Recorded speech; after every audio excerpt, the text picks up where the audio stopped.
नमस्कार, India news देख रहे हैं आप। आपके साथ मैं अभिषेक पांडे और वक्त हो चला है हमारे खास प्रोग्राम 20 मिनट 20 रिपोर्टर का। हमारे संवाददाता सीधे ग्राउंड से आपको बताएंगे पूरी खबर और खबर की इनसाइड स्टोरी। चलिए आप देखिए खास कार्यक्रम।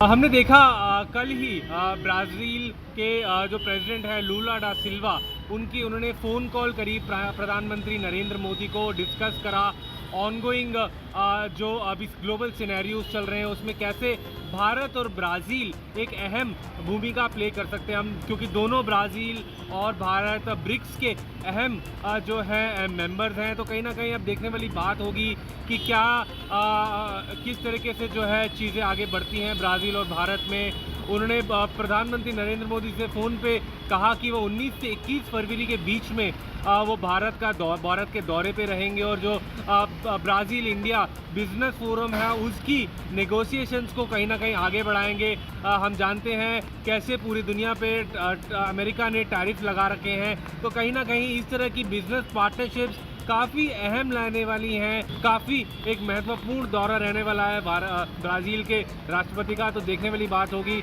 इधर आदित्य वधावन, इंडिया न्यूज़ के लिए, दिल्ली। अमेरिका के राष्ट्रपति डोनाल्ड ट्रंप ने दावोस में जंग को सुलझाने के लिए बनाए गए बोर्ड ऑफ पीस को लॉन्च किया।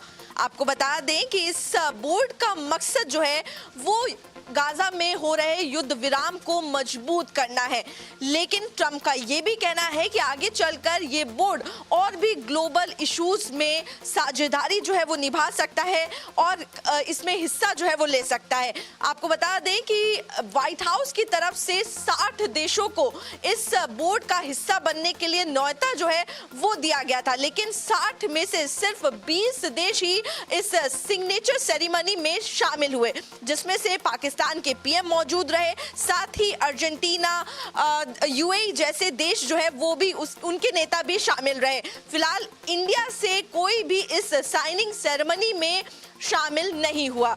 इसी के साथ ही अमेरिका के करीबी माने जाने वाले ज्यादातर यूरोपियन देशों भी इस साइनिंग सेरेमनी से गायब रहे। आपको बता दें सितंबर 2025 में पिछले साल ट्रंप ने इस गाजा में वॉर को रुकवाने का प्लान तैयार किया था और इस बोर्ड का प्रस्ताव जो है वो रखा था। मैं आरजू सेठ, कैमरा पर्सन अंकुश के साथ, इंडिया न्यूज़, दिल्ली।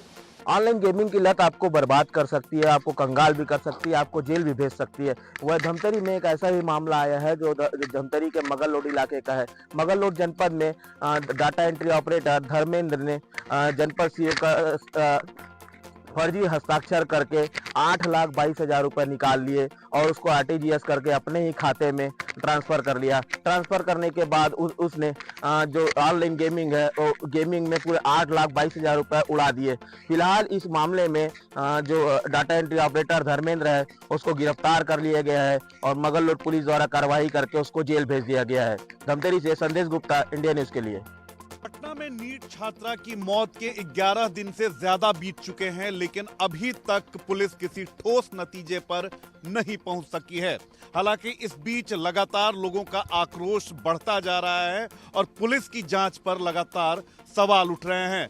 सबसे बड़ी बात है कि इस पूरे मामले की जांच के लिए एसआईटी की टीम का गठन किया गया है, लेकिन एसआईटी की जांच की भी जो रफ्तार है वो बेहद सुस्त है और इसको लेकर लोग बेहद आक्रोशित हैं कि आखिर पुलिस किसे बचा रही है। सरकार पर तो सवाल उठ ही रहे हैं, विपक्ष पर भी सवाल उठ रहे हैं कि आखिर इतना बड़ा मामला हो गया है लेकिन विपक्ष उस तरीके से अपनी आवाज क्यों नहीं उठा पा रहा। लेकिन छात्रा की मौत के 11 दिन के बाद भी पुलिस सिर्फ हवा में हाथ पैर मार रही है, जो बताने के लिए काफी है कि पुलिस इस पूरे प्रकरण को, इस पूरे मामले को दूसरी ओर घुमाने की कोशिश में है। राजेश के साथ Ritesh Mishra, India news, Patna. Protein cough syrup मामले में बड़ी कार्रवाई हुई है, यानी कि शुभम जायसवाल के पिता भोला प्रसाद जायसवाल की जो 3 संपत्तियां हैं लगभग 28.5 करोड़ की बताई जा रही है, उस पे जो है सोनभद्र पुलिस जो है एसआईटी के साथ पहुंची है। साथ ही में भारी संख्या में जो पुलिस बल है, यारी बात करें तो सोनभद्र से भी भारी संख्या में पुलिस बल आया है और बनारस का जो स्थानीय थाना है, तिगरा थाना, वहां से भी भारी संख्या में पुलिस बल आया है। ये पहली कार्रवाई हो चुकी है। दूसरी कार्रवाई करने के लिए सोनभद्र पुलिस यहाँ पहुंच रही है। वहाँ के जो क्षेत्राधिकारी हैं सोनभद्र पुलिस के, उनके साथ भारी संख्या में, तस्वीरों में दिखाएं, देखिए कई सारे जो इंस्पेक्टर्स हैं, बहुत सारे कांस्टेबल्स, हेड कांस्टेबल्स हैं और साथ ही में जो सीओ हैं वो भी यहाँ पे आए हैं और ये भारी कार्रवाई जो है करने जा रहे हैं। यानी कि लगभग हम बात करें तो 28.5 करोड़ रुपए की 3 संपत्तियों की जो कार्रवाई होने जा रही है। भाई साहब, कितनी बड़ी कार्रवाई होने जा रही है? अभी तो बता दें कितनी 28 करोड़ 50 लाख की कार्रवाई होने जा रही है। ये पहली हो चुकी है, दूसरी करने जा रही है? दूसरी। बिल्कुल, देखिए पहली कार्रवाई हो चुकी है और दूसरी कार्रवाई ये होने जा रही है। जैसा मैंने बताया कि 28.5 करोड़ रुपए की जो 3 संपत्तियां हैं शुभम जायसवाल के पिता भोला प्रसाद जायसवाल के नाम की, उनकी ये संपत्ति एसआईटी की टीम सोनभद्र से आई है। भारी संख्या में पुलिस बल मौजूद है। मैं इस वक्त मौजूद हूं उज्जैन जिले की तराना तहसील में। आप देख सकते हैं कि यही वह जगह है जहां बस स्टैंड है, जहां पर कल तोड़फोड़ हुई थी, हिंदू मुस्लिमों का दंगा हुआ था, सांप्रदायिक तनाव फैला था। आप अभी देख सकते हैं कि वर्तमान में यहां पर एक दुकान में आग लगी हुई है। हालांकि स्क्रैप की दुकान बताई जा रही है, परंतु यह आग कैसे लगी इसका कारण अभी ओपन नहीं हो पाया है। बड़ी संख्या में यहाँ पर पुलिस बल तैनात है। आप देख सकते हैं कि यहाँ पर तमाम सारे पुलिस के आला अधिकारी मौजूद हैं। चूंकि अभी भी हालांकि पुलिस अधिकारियों का कहना है कि मामला नियंत्रण में है, परंतु जिस प्रकार की यह घटना दिख रही है उस प्रकार से बिल्कुल भी यहाँ स्थिति नियंत्रण में देखने को नहीं मिल रही है। उज्जैन से इंडिया न्यूज़ के लिए प्रेम डोडिया। कोटा रेल मंडल से होकर गुजरने वाली बांद्रा बरौनी अवध एक्सप्रेस में उस समय हड़कंप मच गया जब रेलवे के अधिकारियों ने अवध एक्सप्रेस के पेंट्री कार में छापेमार कार्रवाई की। इस दौरान रेलवे के अधिकारियों को पेंट्री कार के अंदर काफी संख्या में खाद्य सामग्री बरामद हुई जो कि सड़ गई थी, गल गई थी, लेकिन उसके बाद भी पेंट्री कार में मौजूद स्टाफ ने इन सामग्रियों को ट्रेन से बाहर नहीं रखा। बावजूद इसके रेलवे के अधिकारियों ने मौके से ही सड़े आलू और सड़े अंडे बरामद किए। इसके साथ ही जो कच्ची खाद्य सामग्री थी वो भी काफी बासी हो चुकी थी। इस दौरान रेलवे के अधिकारियों ने पेंट्री स्टाफ पर सख्त कार्रवाई करने के निर्देश दिए और सख्त जुर्माना लगाने के भी निर्देश दिए। इसके साथ ही पेंट्री कार के इंचार्ज को ये हिदायत दी गई कि भविष्य में अगर इस तरह की कोई गड़बड़ी पाई जाती है तो उनके खिलाफ और कठोर कार्रवाई की जाएगी। अवध एक्सप्रेस में इस तरह का मामला पहला नहीं है। इसके पहले भी अवध एक्सप्रेस में इस तरह की खाद्य सामग्री मिल चुकी है जो कि घटिया क्वालिटी की थी और सड़ी गली सब्जियां जो है वो यात्रियों को सरवाइव करवाई जाती थी। लेकिन कहीं ना कहीं एक बार फिर कोटा रेल मंडल से होकर गुजरने वाली अवध एक्सप्रेस में छापेमार कार्रवाई के दौरान इस तरह की खाद्य सामग्रियों को बरामद किया गया है। योगेंद्र महावर, इंडिया न्यूज, कोटा।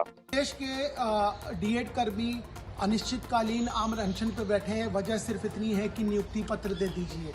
नौबत ये आ गई है कि बीते 24 दिसंबर से ये सभी लोग आम अनशन पर बैठे हैं, परिवार संग बैठे हैं।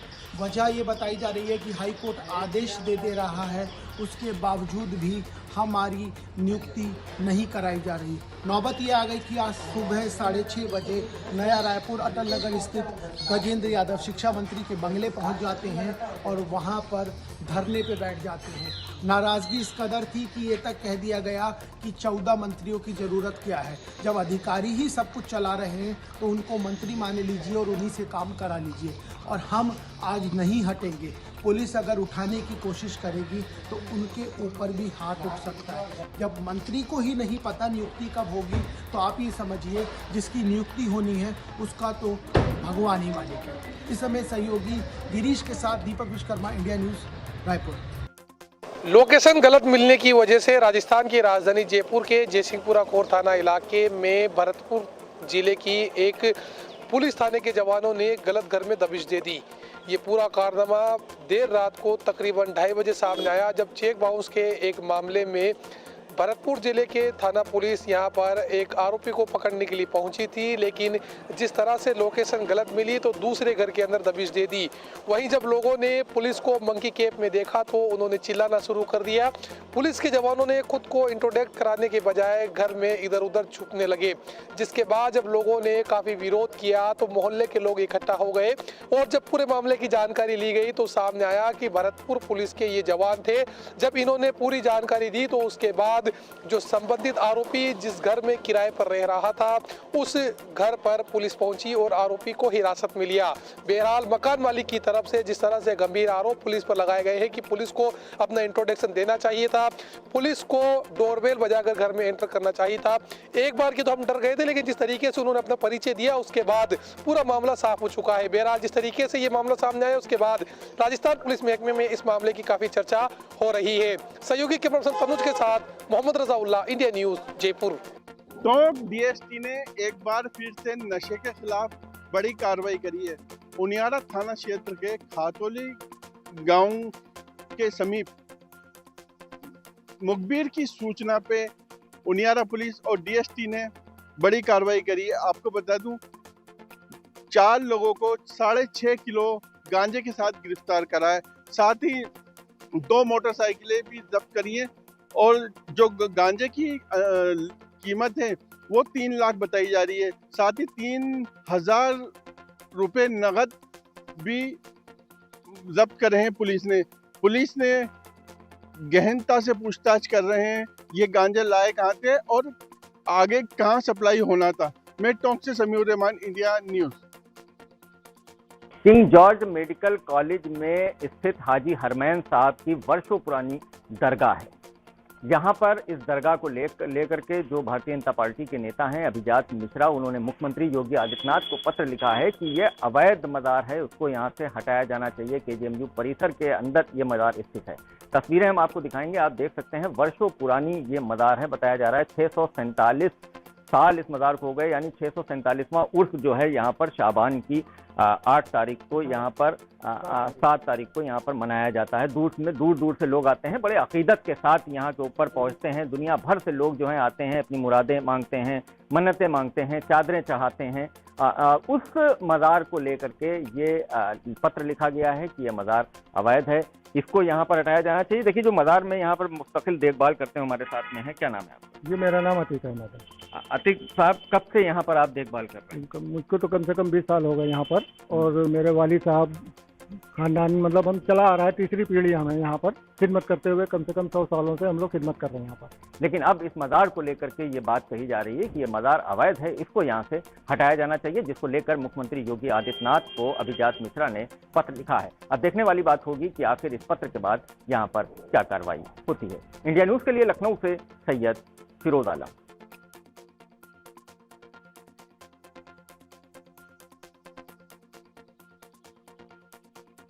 इनका सबसे पश्चिम विक्षोभ सक्रिय हो गया है और बीकानेर जिले में देर रात को कई जगह पर माहौल की बारिश है वो देखने को मिली। जिस प्रकार से किसानों में के खेतों में खड़ी रबी की फसल है, इसके लिए माहौल की बारिश है, ये काफ़ी लोगों को राहत देकर आई है। इसके साथ ही तेज हवा ठुठुर के साथ लोगों को सर्दी का एक बार फिर से है वो असर देखने को मिल रहा है। जिस प्रकार से बीकानेर जिले भर में देर रात को पश्चिम विक्षोभ के चलते हुई हल्की बारिश की वजह से ठिठुरन बढ़ गई है और तापमान में गिरावट भी दर्ज की गई है।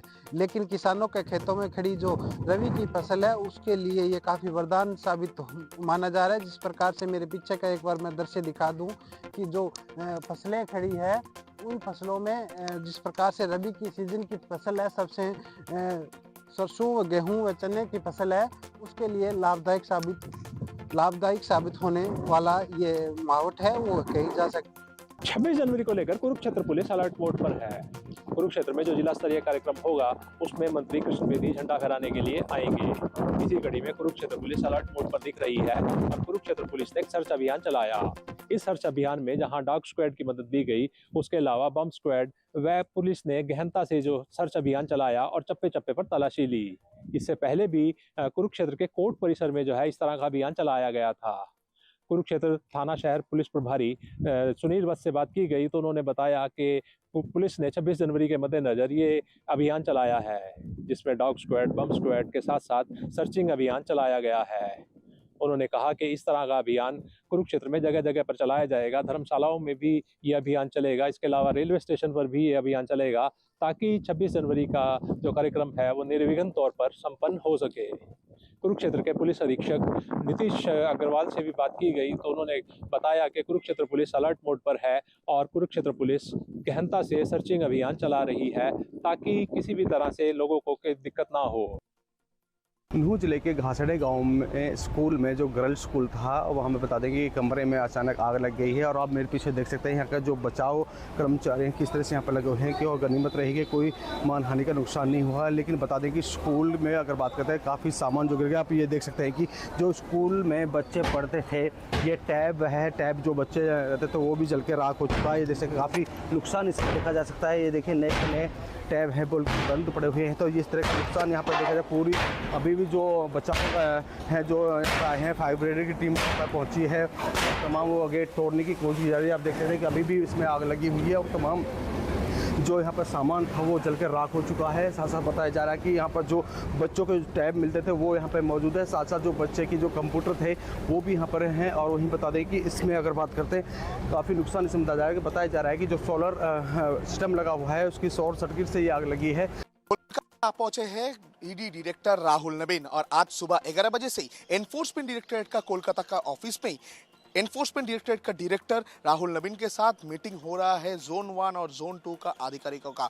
जैसे कि सूत्रों के हवाले से खबर मिल रहा है कि ईडी के तरफ से आईपैक का ऑफिस में और आईपैक का डायरेक्टर प्रतीक जैन के घर में जो छापामारी किया गया था उस दौरान ममता बनर्जी पहुंचने के बाद क्या क्या घटना घटा था वो जानकारी जो है वो आज डायरेक्टर की तरफ से लिया जाएगा। और उसके साथ साथ ही ये कोल स्मगलिंग मामले पर अभी तक प्रोग्रेस क्या है वो रिपोर्ट भी डायरेक्टर की तरफ से लिया जाएगा। और ममता बनर्जी पहुंचने के बाद कौन से डॉक्यूमेंट्स ममता बनर्जी ले गया था वो जानकारी भी आज डायरेक्टर की तरफ से लिया जाएगा। उसके बाद ही आज शाम ही दिल्ली वापस लौट जाएंगे डायरेक्टर राहुल नवीन, ऐसा ही सूत्रों के हवाले से खबर मिल रहा है। कैमरा पर्सन परदेसी के साथ रोनिक गुप्ता का रिपोर्ट, इंडिया न्यूज, कोलकाता।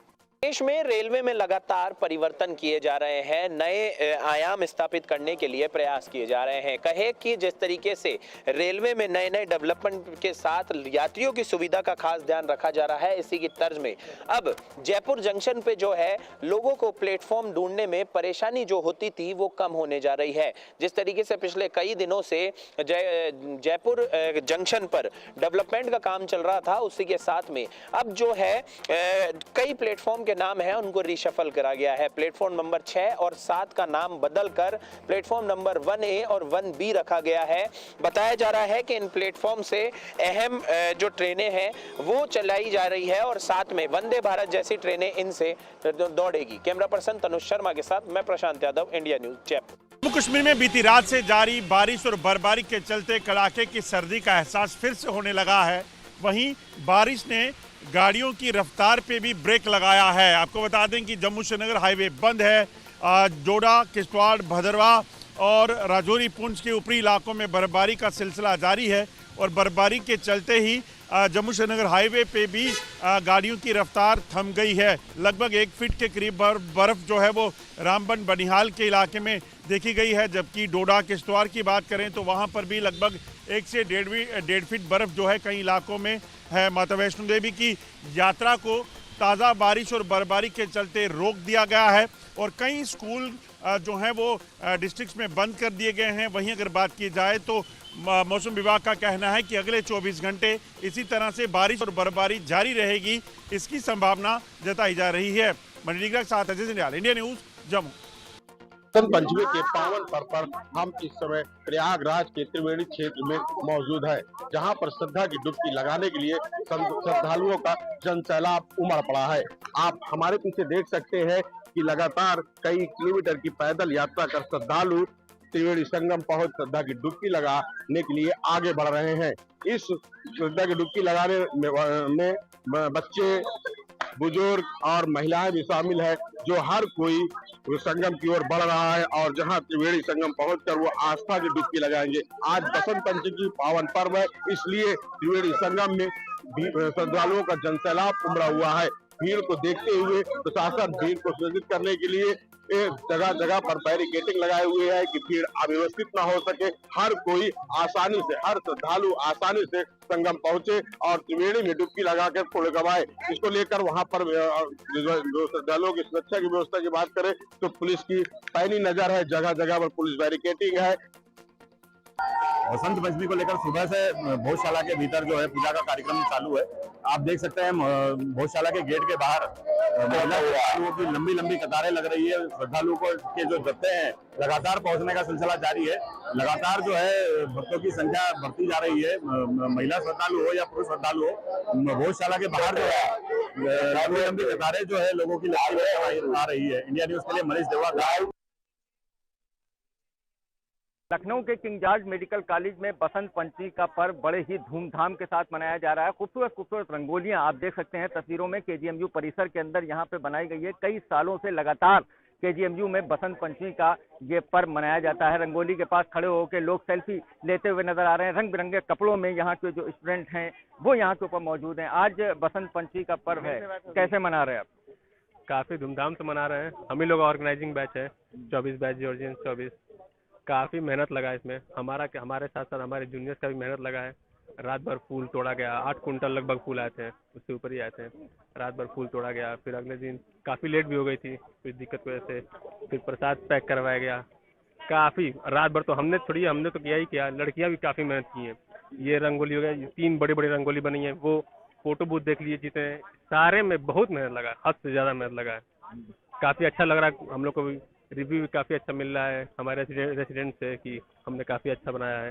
तो यही बस उम्मीद थी कि बस सब